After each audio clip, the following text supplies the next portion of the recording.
We are very fortunate and blessed to have Dr. Ma'ad. This is not the first time he has come to EPIC. He has been here quite a number of times, and it's always our pleasure and our privilege to interact with him, to benefit from him.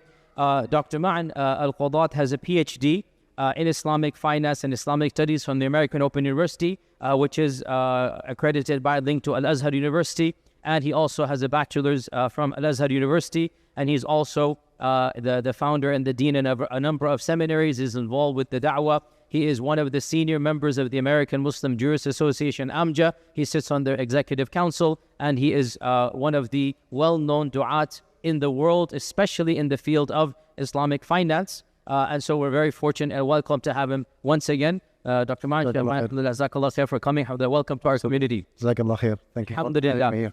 So, as you all know, I always make this disclaimer. Islamic finance is not my area of expertise. It's not my forte. I really try my best to avoid this area as much as possible. So now that we have an expert, so let's begin with some open, generic Q&A.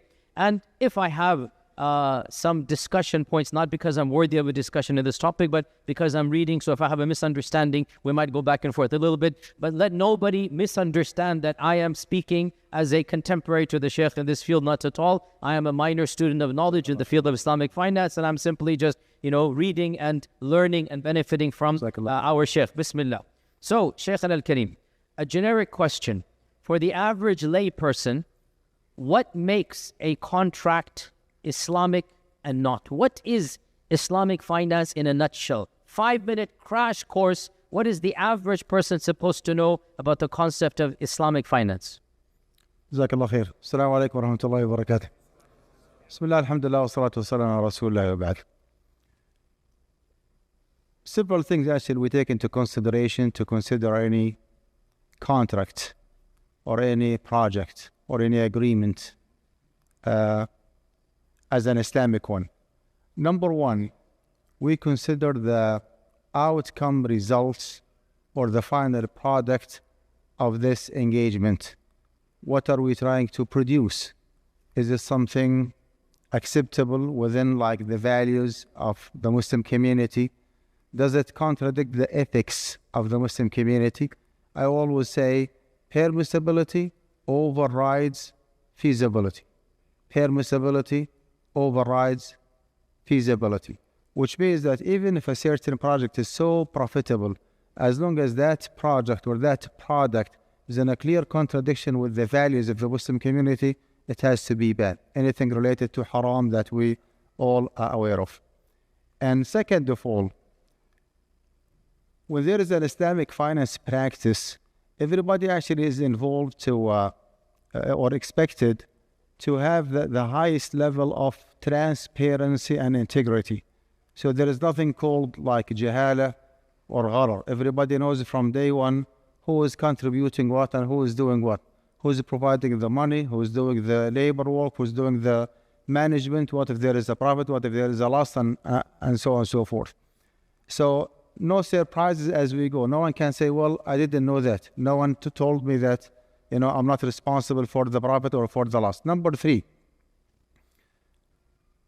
commoditization or asset-backed is another principle, which means that we have to make sure that in the same way that I'm benefiting myself in that project or that product, I'm benefiting the community at large. I have to make sure that I'm producing something tangible, something valuable. I'm adding some assets, some value to the community at large. So, for example, nowadays, the majority of those so-called financial instruments that people actually are trading in the stock market are not halal, okay? When it comes to futures and options and derivatives and CDS and CDO and you name it. The vast majority of those financial instruments actually are not permissible because they are not backed up by any commodity or merchandise or service that really, benefits the community. It goes without saying that in the Islamic finance practice, there should be ban of interest. You cannot borrow money with interest.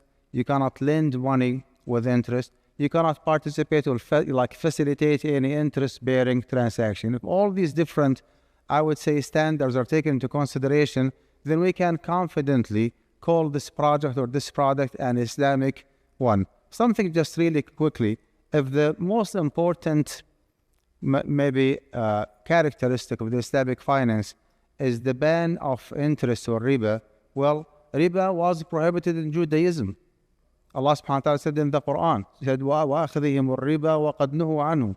Okay, He was criticizing certain Jewish community at a certain time by saying they used to transact and deal with interest while they were prohibited from doing so. Okay, well, riba was prohibited in Christianity as well. Okay, it is prohibited in Islam. So if you feel more comfortable, by the way, calling the system that we are promoting a Jewish finance system or a Christian finance system or divine finance system or Islamic finance system, you are absolutely correct. So to summarize, this is a very key points, and the summary is meant for my benefit and inshallah the reminder for the people listening. First and foremost, Islamic ethics, honesty, openness. Secondly, no ambiguity. We don't like vague or uncertain issues. We want things to be known and concrete. Minimal ambiguity. Thirdly, asset-backed. We need something that is producing something of value, something that is solid, something that is tangible, in contrast to things that are not backed with actual commodities such as futures and options. Those types of transactions would not be allowed because there's no tangible backing to what you're buying or selling. And then obviously the issue of interest or riba. So these are some of the aspects that our Sheikh mentioned. But Sheikh, the question that follows then, this is an ideal world. And perhaps if me and Mustafa have a financial contract between the two of us, I can make sure that I follow Islamic law between myself and my Muslim brother. But that does not and cannot take place in the majority of our transactions that we do with corporations, our bank, leasing of the car, taking any type of, even when we have to take insurance or all of these types of things here. And we all know that, most of our scholars allow certain transactions, the default of which might technically not be allowed, but because of the overwhelming need, because of the necessity, such as health insurance, the fatwa or the car insurance, the fatwa goes that it is permissible. So before we get to insurance, my second question, how much haram before the actual contract becomes haram? I.e., a little bit of haram, try to be very, very simplistic here, seems to be overlooked. We all have bank accounts, even though technically we should not be dealing with banks because banks are the essence of riba. But all of us have bank accounts.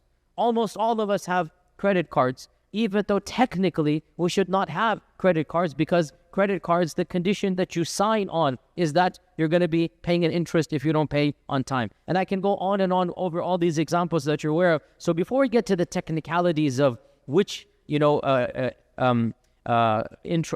insurance is allowed, etc., the second question is, some people are very simplistic minded and they say, oh, because this one clause is haram, the entire contract is haram. And obviously no fatwa council operates this way. No actual faqih that is living in the real world and giving fatwas for the people has this notion of complete black and white. So is there a percentage? How do you judge between little bit of haram versus moderate haram versus haram? How do we navigate this minefield? Let me come with a very simple classification. If a certain transaction or deal or business or contract does not have any glitches or any violations, well, that contract or that agreement should be halal by default with no restriction. Does that make sense? Okay. What if that agreement or business or contract does have certain amount of violations or glitches? In this case, from a pure fiqh perspective, we have to have sufficient amount of hajah or need to permit that particular transaction or that particular contract. Now, between glitches free, halal by default, all the way until you reach to a contract or agreement that is explicitly prohibited. For example, borrowing money with interest. Okay, so we started with glitch free, halal by default, and then some glitches and violations that has to be, proven in order for that agreement or deal or contract to be permitted as needed for the hajah, all the way until you reach to an agreement or a deal that is explicitly prohibited, right? In this case, we have to find a darura or necessity to permit it, right? So halal by default, halal as needed, haram that could not be permitted unless there is a necessity. Now let's take some of the examples that Sheikh Yasir mentioned here. Holding credit card. Holding credit card is not a pure halal option, because there is a clause that in case of using your credit card for cash withdrawal, in case you did not pay your monthly statement in full or before the due date, you subject yourself to paying interest. Is that correct? Well, that particular clause does not convert the whole deal to be explicitly haram, because riba in this very particular case is avoidable. What if I did not use my credit card for cash withdrawal? What if I always pay the monthly statement in full before the due date? How much riba I'll be paying? Zero. Is that correct? As opposed to going to Bank of America, as they call it, Bank of America, or Chase, or Wells Fargo, and applying for a loan. When you apply for a loan for a certain, APR, annual percentage rate, that is the explicit, straightforward, haram transaction. Unless you show a case that there is a necessity, then borrowing money with interest actually would be prohibited. The Sheikh mentioned open a bank account. Well, we need to ask here, is it a checking account or a saving account? Well, saving account actually is a none but interest-bearing loan. You give your money to the bank. By the FDIC, the principal is guaranteed and the return on top of the principal is guaranteed. As if you are, the Islamic interpretation of what's going on, is that you are lending your money to the bank. So you are not supposed to open a saving account. What is the alternative? That's completely different discussion. I don't want to take too much of your time. So, Shaykhana, you mentioned that one has to weigh the hajat, that which is not necessarily life and death, which is darura, but a need, with the level of haram. So you weigh the need for this contract with the level of haram. Now, this is where obviously subjectivity comes in, right? And this is where so many different fatwas and fiqh councils have completely contradictory positions, even though they are approaching it with the same equation, the same concept, the same paradigm. We weigh the amount of haram with the hajat. And using the same paradigm, two different ulama about the same scenario could give two different fatwas. So the classic example, which everybody asks all the time, mortgages. This is the classic example that it affects every single one of us. That should we go out of our way to try to find what is called an Islamic mortgage, which is another question altogether, is even Islamic or not? Let's not even go there today. Or should we just follow the position of so many councils, the European Council, Sheikh Qadhi, the council I'm a part of, the Fifth Council of North America, which basically uses the exact same principle, and that is haja versus element of haram, and says the haja for a house is so great that in this case, the element of haram will be overlooked. Not that it is halal intrinsically, but when you weigh the evil and the good, the good in this case, the need to live a dignified life and to pass it on to your children outweighs the harm. So how then do we go about assessing the haja versus the haram? And then obviously, what is your personal opinion about this whole issue of mortgages? Let me give you the position actually of my fiqh council, or the one that I represent, which is AMJAD, the Assembly of Muslim Jurists of America. I'll give you a very practical example. Borrowing money with interest for mortgaging a house, as opposed to borrowing money with interest for higher education purposes. Let's just hypothetically say that someone could not find sufficient grants or financial aid or any kind of financial support, and even the subsidized loans are not available, or available but insufficient, or he does not qualify for it. He or she reached to a point where he either borrows money with interest to proceed with that program, with that study, or otherwise he would be dropped from the program. So there is no way out other than borrowing money with interest. Now, this is one example. Other example, mortgaging a house. When it comes to mortgaging a house, I mean, this is our position. The Sheikh might have different opinion. The way that we look at it is that if you do not have halal alternative, or halal enough, if you wish, alternative, you can rent a house. So the alternative actually is there. But if you reach to a point where you cannot find any source of funding to proceed with your higher education, whether MD or PhD or master's or bachelor's or even post, doctoral degree, right? you cannot, proceed without borrowing money with interest. Now, there is a definition of الضرورة that is like not the mainstream, definition. It goes in Arabic: ما يلحق المكلف ضرر بتركه ولا يقوم غيره مقامه. الضرورة is an irreplaceable matter. Where lacking it causes harm to the Muslim. If you do not borrow money for purchasing a house, well, you can rent. I mean, you will not be, you will not be homeless. I mean, you can manage somewhere, somehow to rent a house or apartment and just live with your family members. But if you do not have money to borrow, to pay the tuition fees, again, providing that there is no other alternative, you will be out. So the alternative actually is not there. The standard or the criteria here, the availability of alternative. You cannot borrow money in a halal way or finance for a house. Well, you go ahead and just rent a house.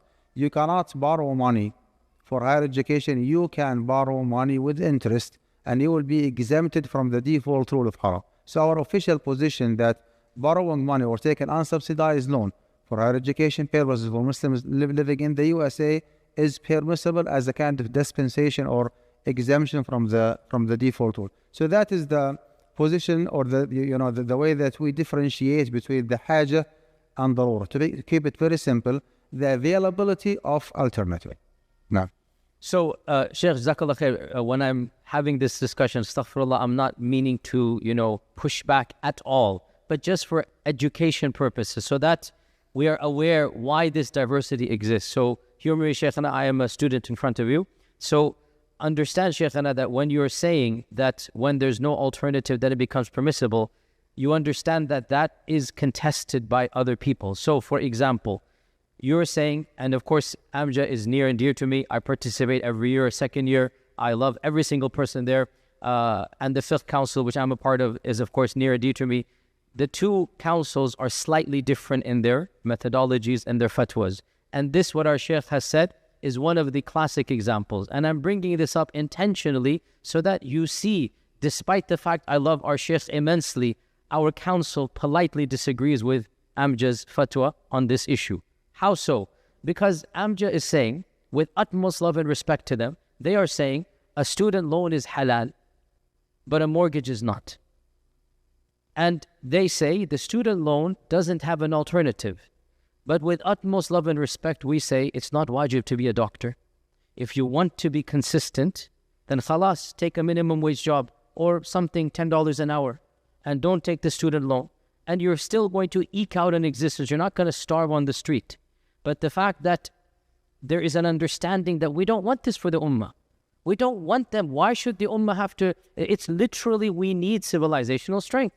So the Fifth Council not only says you may take a student loan, but it also says you may take the house loan as well. Because this is a haja. This is a benefit to the ummah. It's not wanting to get rich. It is a matter of securing a legacy for yourself and your family. Have the right intention and say that, look, I want to transfer down and make my children, inshallah, better than I am. And this is, inshallah, overall permissible. But still, respectful back and forth so that you see why. Once again, so that you are clear, the equation is the same. The paradigm is the same. The template is the same.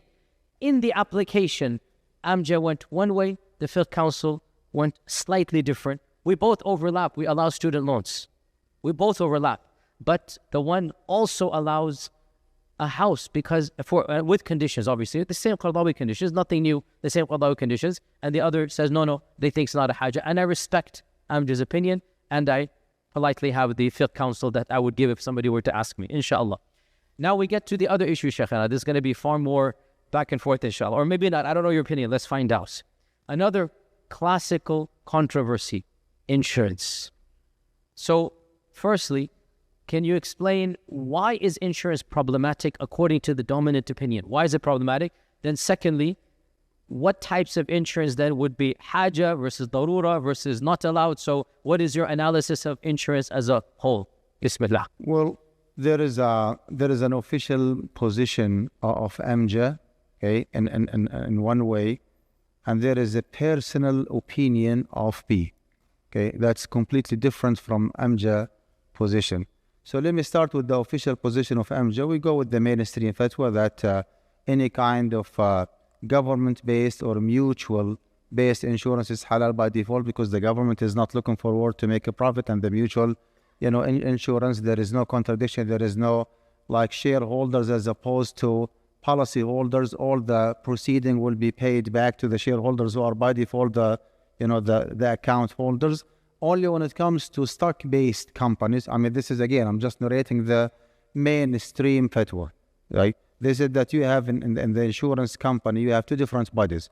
There is the shareholders as opposed to the account holders. And always there is a conflict of interest between the two. So any kind of commercial or stock-based structure company, like an insurance company, is haram by default because of the, well, in the past they used to say that there is a riba, like you pay less and you get more, and then they changed their mind later and they said, no, there is no riba, but there is an extreme gharar. You just, keep paying premium to the, to the car insurance, for example, and you keep driving safely for years and years without getting any single penny as a compensation or payback from the insurance company. So because of the excessive gharar, according to the mainstream fatwa, insurance is not allowed. Honestly, on a personal level, I was with the mainstream fatwa all the way until maybe 2017, 2018. And then out of curiosity, I went back to, the work of Sheikh Mustafa Zarqa, rahmatullahi alayhi. He's a Hanafi Syrian scholar, passed away, I think, 30 plus years ago, rahmatullahi alayhi.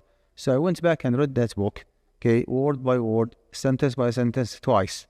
And I found out that the Sheikh was, subhanAllah, like way ahead of other scholars in analyzing and understanding the concept of insurance. Long story short, he made a very simple argument. I'm going to use some like American examples. Okay, he says, like, the main of his argument, the Social Security Administration is telling you, if you pay me $200 a month deducted from your paycheck, and something happened to you, rest in peace, donatory, I'm going to pay your wife and your kids such and such amount within certain criteria. Life insurance company is telling you, listen, if you pay me $200 a month and something happened to you, rest in peace, donatory, I'm going to pay your family members a what? Check of $500,000 or $1 million. He said, what is the difference? This is a bilateral agreement, two-sided commitment, premium from your end that has to be paid, and insurance compensation or insurance benefit from the other side. There is no benevolence, there is no ta'awun, there is no charity, there is no favor. No one actually is doing you a favor. By the law of the land, if you pay your premium, you are entitled, or your family members upon your death are entitled to a certain compensation. What is the difference between life insurance and Social Security or Medicare or Medicaid in the United States? So he concluded that you either permit everything or you prohibit everything. Do not tell me that, the life insurance company actually invest their money in a haram way. Well, can you prove to me that the Social Security is investing, the extra money or the proceeding in a halal way, or the Medicare or Medicaid? The answer is absolutely no. This is from one side. From the other side, the essence of the agreement is the premium versus the insurance compensation. Anything else actually is irrelevant. Anything else is out of concern. Okay, the agreement is the bilateral agreement. Do you pay a premium every month? If the answer is yes, then you are eligible for a certain compensation whenever a certain unfortunate incident happens. So based on this analysis, actually, I officially changed my mind from going with the mainstream fatwa by saying I do believe that insurance as a concept is halal. Life insurance is halal as well. And even Sheikh, if you want to apply the well-known qaida, which is al-ghurm bil-ghurm, like a profit follows liability. Well, the insurance company actually is taking a huge liability of committing itself to paying your family members $1 million upon your death. And that liability and big, huge risk is sufficient enough to justify the premium that they take and they keep for themselves. Now, this does not mean that each and every single life insurance policy in the market is halal. I'm not saying so. Nowadays in the USA, there is a lot of sophistication and integration between investment from one side and insurance from the other side. The life insurance policy that you hold does actually have a certain dimension of investment. There is a lot of integration between the two. So for each and every single life insurance policy, I have to read it in full and find out how much insurance as opposed to how much investment. What kind of investment we are referring to? What are the options that you are choosing? For example, if you limit yourself, life insurance-wise, if you limit yourself to the minimum premium, right? Minimum premium, your family members will be entitled to what is called the insurance benefit, $1 million, for example. If you increase your premium a little bit, you will be eligible for something called cash advance. Cash advance means that the insurance company will be paying back to your family members all the premium that you have paid during your lifetime, in addition to the $1 million. And so far, to my knowledge, both options actually are okay. Now, there is a third option. If you want to upgrade it from now, you can even increase the premium more and more to receive the insurance benefit and the cash back or the cash advance, plus interest on the actual cash that you paid during your lifetime. I would suggest that the third option actually is not a halal one. So as a concept, I wholeheartedly believe that life insurance actually is halal. On a personal level, I do have my own life insurance, policy. But again, not every single policy available in the market is halal because of what I already explained. So this is shocking news to me, Sheikh, mashallah. Life insurance is halal is a fatwa that is not that common, and our Sheikh has given it. As he mentioned, the most prominent scholar who allowed it 50 years ago, his name is Sheikh Mustafa Az-Zarqa, and at the time he was the only scholar in the world of prominence that allowed it, the only scholar. And he had very strong pushback, and so he wrote a treatise in a book where he explained why he permitted it. And of course, this book is available in Arabic and some articles about it in English.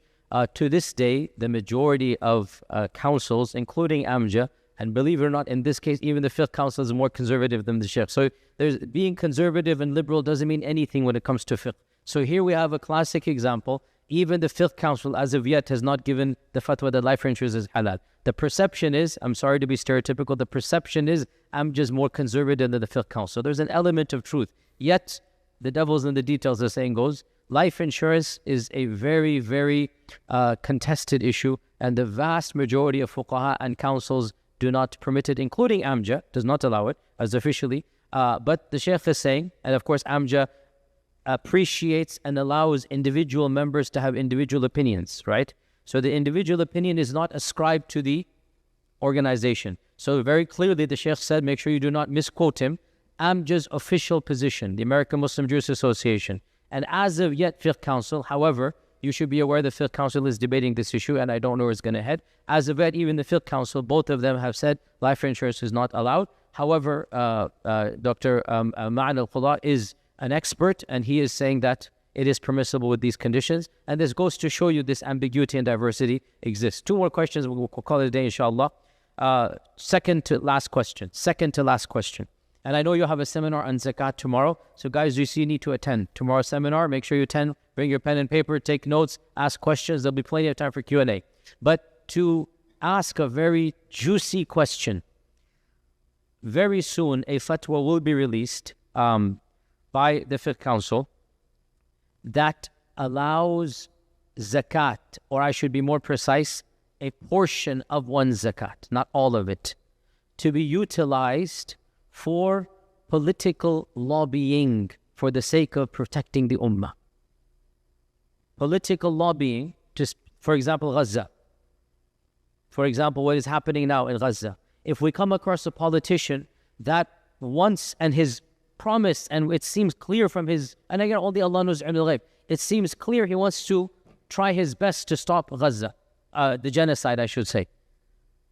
Very soon, it's not actually out yet, but we're drafting it, we're literally drafting it now, that we're going to allow a portion of your zakah, not all of it, a portion of your zakah to go to political campaigns in order to protect the interests of the ummah, not in order to protect your taxes of your house. No, in order to protect the interests of the ummah. And we have our evidences that the Shaykh is well aware of. So, Shaykhana, what do you think of this type of fatwa? And do you see zakat as something that we can use for communal benefit to protect the interests of the ummah? Let's differentiate between the theory and the practice, or the fiqh ruling and the application of that fiqh ruling. Now, upon our discussion today, we said that if there is one of those 8 different categories where you can justify giving those, like that money for political lobbying, it should be under the category fi sabilillah, for the cause of Allah.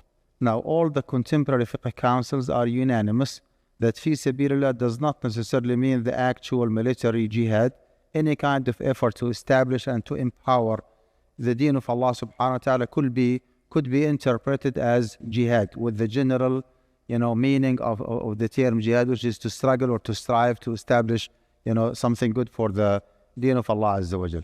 Now, since we are in agreement that fi sabilillah could be interpreted under this category, can you, theoretically speaking, can you give that money to a non-Muslim who is promising, to like defend your agenda and to work like hard to pass your agenda and to stop the genocide, in Gaza, for example? Theoretically speaking, based on this takhrij, I would say that is fine, that's acceptable. Now, it has to be taken case by case basis. I'm not saying that giving money under the category of fi sabilillah for political lobbying is permissible all the way down. I would say I would just limit myself to the theory by saying yes, right? But when it comes to tahqiq al-manat, when it comes to the implementation of that fatwa, I would rather refer to a fiqh council, either Fikna or Amja, to come up with a group or like an official position that yes, in the USA in 2025, Muslims can designate certain part of their money under the category fi sabilillah to give to, certain non-Muslim politicians or candidates. That would be fine as long as it is declared by a fiqh council. As of me, I would just, rather limit myself to the theory and not to give an official fatwa. I do not allow anyone to give money to like political lobbying purposes, because that's something contemporary, needs a collective fatwa, not individual fatwa. MashaAllah, Jazakallah khair. And then Sheikh, just for the record, we're having a conversation today, so I want to have a public, quick discussion and your opinion. So the Sheikh and I have been going back and forth for, I think, 15 years or more about the issue of calculations and moon sighting, as all of us do all the time. So I wanted to ask directly the Sheikh in front of everybody now, what is his view on this very contentious issue that every single masjid in North America is so debating and contentious. The Sheikh's position 15 years ago used to be no calculations. So I wanted to hear if there's any been update and what is the latest, inshallah. Is this Islamic finance, Sheikh? No, not finance, just for the sake of the community. Okay. But it helps us preserve finance by booking only one hall, but that's a separate issue. Briefly, if you look at the hadith of the Prophet ﷺ, صوموا لرؤيته وأفطروا لرؤيته. Okay, start fasting based on the sighting of the moon and break your fast and celebrate Eid based on the fasting of the moon. What did he say after that? He said, فَإِنْ غُمَّ عَلَيْكُمْ, if you are unable to see it, فَأَتِمُّوا عِدَّةَ شَعْبَانَ 30 يوما. Then you should continue fasting 30 days of Sha'ban. My question here, if we continue fasting 30 days of Sha'ban, do we still have to go out and just watch the moon? The answer is absolutely no. Why? Because you are 100% positive that the month of Sha'ban is over. This actually makes it clear that sighting the moon is a means and not a goal by itself. Prophet ﷺ wants to tell us, once you are positive that the month of Sha'ban is over, then you go ahead and start the month of Ramadan. That's one hadith. The other hadith, when the Prophet ﷺ says, إِذَا أَقْبَلَ اللَّيْلُ مِنْهَا هُنَا وَأَدْبَرَ النَّهَارُ مِنْهَا هُنَا فَقَدْ أَفْطَرَ الصَّائِمُ. Okay, when the night comes from this side and the day light goes away from that side, then a fasting person should break his fast. Did any of the fuqaha from any of the madhahib say that, okay, before you break your fast, you have to go and to watch the sunset to break your fast? Is it mentioned by any of the fiqh books? My answer actually, to my knowledge, is no. Right? What does that indicate? indicates once you are positive that the daytime is over, you just break your fast. Yeah, you just break your fast. He didn't say you're gonna go ahead and just check the the sunset. Do not break your fast until you see it. He said, إذا أقبل الليل, when the night comes from this this side, and the day goes away from that side, then a fasting person actually should break his fast. طيب, the third hadith, when the Prophet ﷺ said, إن أمة أمية لا نقرأ ولا نحسب. We are absolutely an illiterate nation. We do not write, we do not calculate. الشهر هكذا وهكذا. The month, meaning the lunar month, is either 30 days or 29 days. I kept actually, scratching my head, asking myself a question. Why he said, alayhi salatu wasalam, in the beginning, إِنَّا أُمَّةٌ أُمِّيَّةٌ لَا نَقْرَ وَلَا نَحْسِبُ. We are illiterate ummah. We do not calculate, we do not write. The shahr, the moon, should be either 30 or 29 days. And then I found that connection, as if he is telling us, within the given circumstances, within the level of technology, because you are so illiterate, we just go with either 30 days or 29 days, which indicates clearly, indirectly, whenever you reach to a level of technology where you can determine the beginning and the end of the month, okay, by calculation, go for it. Again, to make it clear that sighting the moon is not a goal, it is a means by itself. Maybe one or two evidences just briefly. When Allah subhanahu wa ta'ala says to Muhammad alayhi salatu wasalam, أَلَمْ تَرَ كَيْفَ فَعَلَ رَبُّكَ بِأَصْحَابِ الْفِيلِ. Did not you see what your Lord has done with Ashab al-Fil, like Abrahat al-Ashram when he came to destroy the Kaaba? Is it possible for Muhammad alayhi salatu wasalam, who was born on Am al-Fil, to watch with his actual naked eyes what happened with Abrahat al-Ashram? Of course not. So Alam Tara means Alam Ta'lam. When he says subhanahu wa ta'ala, Alam Tara kayfa fa'ala rabbuka bi'ad. Did not you see? I mean, that's the literal translation. Did not you see what your Lord has done with Ad? Where is Muhammad alayhi salatu wasalam and Ad? You are talking about hundreds of years. So Alam Tara means Alam Ta'lam. Arabic language is so rich and so deep. So not every single Tara, okay, or Ru'ya means like, the actual sighting. Okay, it could mean the confirmation of the news, the acknowledgement of something. So applying this concept, if you go back to the hadith, when the Prophet ﷺ says, صُومُوا لِرُؤْيَتِهِ وَأَفْطِرُوا لِرُؤْيَتِهِ, he wants to say, okay, start your fasting based on the acknowledgement of the beginning of the month within whatever means that you have. Once you are positive that the month of Shaban is over and the month of Ramadan starts, then you start fasting. Once the month of Ramadan actually is over, then you have to break your fast. And based on that actually, and based on the fact that calculation actually is a fixed and absolute, right? While the moon sighting is a probable one. Like people might do the right sighting and might do the wrong sighting. They might see the moon in a different direction. They might see like another planet thinking that this is if you give them the benefit of the doubt. So how can you allow the probable way, okay, make it like overriding the absolute one? Well, the absolute one actually is 100% accurate. And every single day, we depend on calculation when it comes to as-salawatul khams, Fajr, Dhuhr, Asr, Maghrib, and Isha. Is that correct? We determine the lunar eclipse and the solar eclipse based on calculation. But when it comes to moon sighting at the beginning of the month of Ramadan, we say no. We have to stop and just go out and watch the moon. That's actually unacceptable. We have to take advantage of the technology and benefit, from it, and make sure that we utilize that technology, for the cause of Allah subhanahu wa ta'ala, to make the life of the Muslim Ummah easy. So my official position actually is that I do believe wholeheartedly that calculation is a very authentic way of determining the beginning and the end of the month. However, I'm always with the unity of the community. I will never allow two different neighboring masajid in the same locality, in the same town. One of them is praying Tarawih and the other one is celebrating Eid. See? Whether it is calculation, and by the way, even when it comes to the official position of MJ, we said that Muslims in every single city have to go with the vast majority of the Muslim community, even if it is calculation. MashaAllah, MashaAllah. Alhamdulillah, Shaykh, it's nice to hear from you directly that calculations is the more authentic method. But whatever the position might be, we go with the majority. With one caveat, Sheikh, and with utmost respect, I would say that yes, you go with the majority as the default position of the people, but those that are in charge, they need to steer the community in a wise manner. And on a personal level, when I came to this community 6 years ago, as you're all aware, there was no issue of calculations. You were doing the moon sighting. And I felt very strongly this is not healthy for the ummah and for our next generation. And that policy was changed. And after we changed, the majority of masajid of Dallas followed suit. Right now, as we stand, and we did a survey and census this year, the majority of masajid of Dallas are following calculations. That was not the case when I came to the city 6 years ago.